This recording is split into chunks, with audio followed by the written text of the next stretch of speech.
नमस्कार दोस्तों। पिछली बार हमने देखा अर्जुन कुरुक्षेत्र के मैदान में टूट गए थे।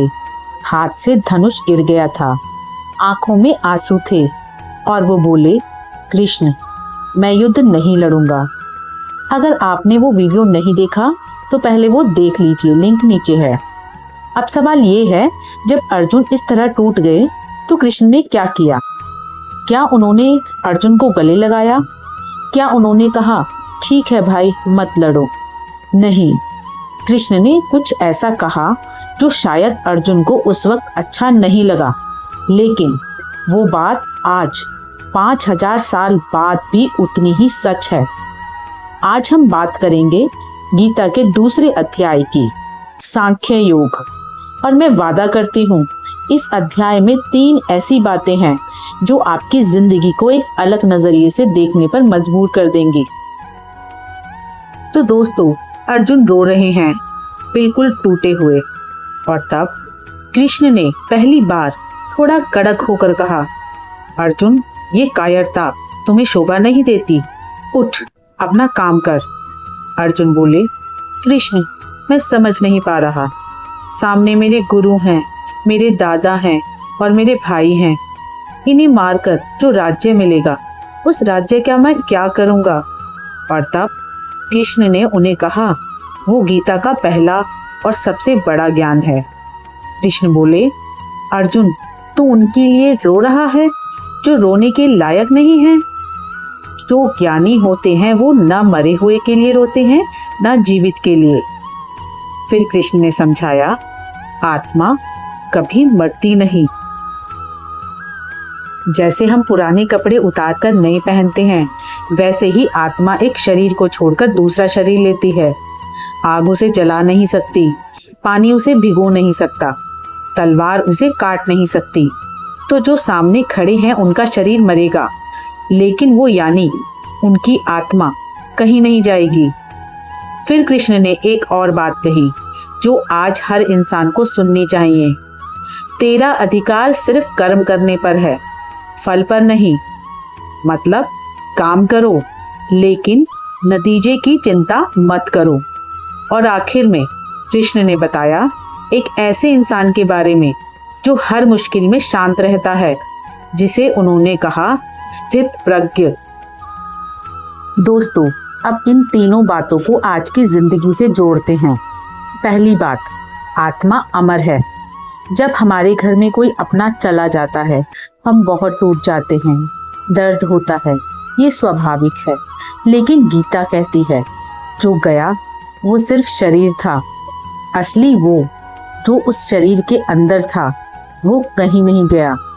अब ये सुनकर शायद आप कहें भाई ये तो बस दिलासा देने की बात है, लेकिन सोचिए अगर सच में ये बात दिल में उतर जाए तो मौत का डर कम हो जाए, नुकसान का डर थोड़ा हल्का हो जाए। और दोस्तों, ये सिर्फ मौत की बात नहीं है। जब कोई रिश्ता टूटता है, जब कोई नौकरी जाती है, जब कोई सपना टूटता है, हम उस चीज से इतना जुड़ जाते हैं कि लगता है सब खत्म हो गया। गीता कहती है कुछ नहीं खत्म होता, बस रूप बदलता है। दूसरी बात, फल की चिंता मत करो। ये एक लाइन, कर्म करो फल की चिंता मत करो, शायद आपने बहुत बार सुनी होगी। लेकिन क्या इसका मतलब ये है कि नतीजे की परवाह मत करो? बिल्कुल नहीं। मतलब ये है जो तुम्हारे हाथ में है वो पूरे दिल से करो, और जो तुम्हारे हाथ में नहीं है उसकी चिंता में अपनी एनर्जी मत लगाओ।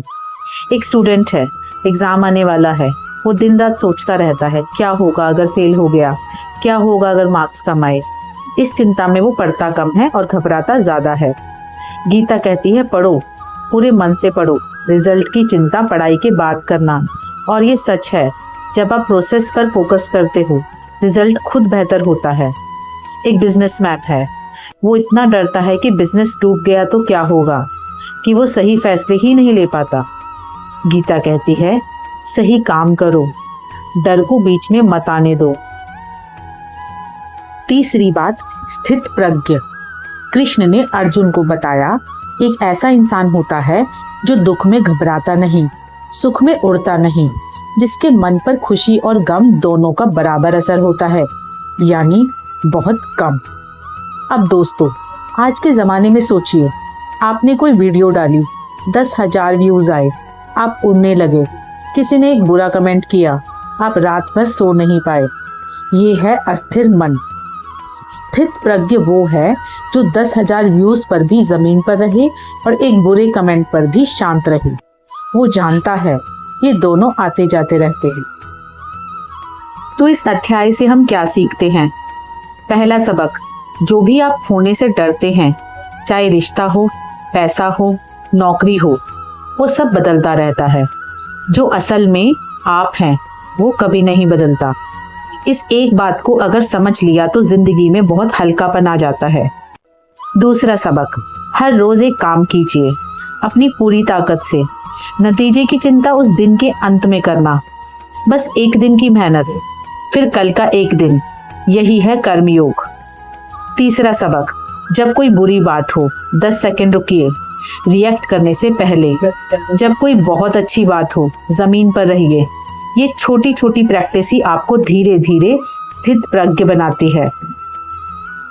दोस्तों, अध्याय 2 ने हमें 3 बड़े सबक दिए। पहला, आत्मा अमर है, इसलिए डर कैसा। दूसरा, कर्म करो, फल की चिंता छोड़ो। तीसरा, हर हाल में शांत रहो, यही असली ताकत है। अगर इन तीनों में से एक भी बात आपको अच्छी लगी हो तो कमेंट में लिखिए कौन सी। मुझे बहुत अच्छा लगेगा पढ़कर। और अगर ये वीडियो किसी काम का लगा हो तो प्लीज़ एक काम करिए, किसी एक दोस्त को या एक परिवार को, किसी एक सदस्य को ये वीडियो भेजिए जिसे आज इसकी ज़रूरत है।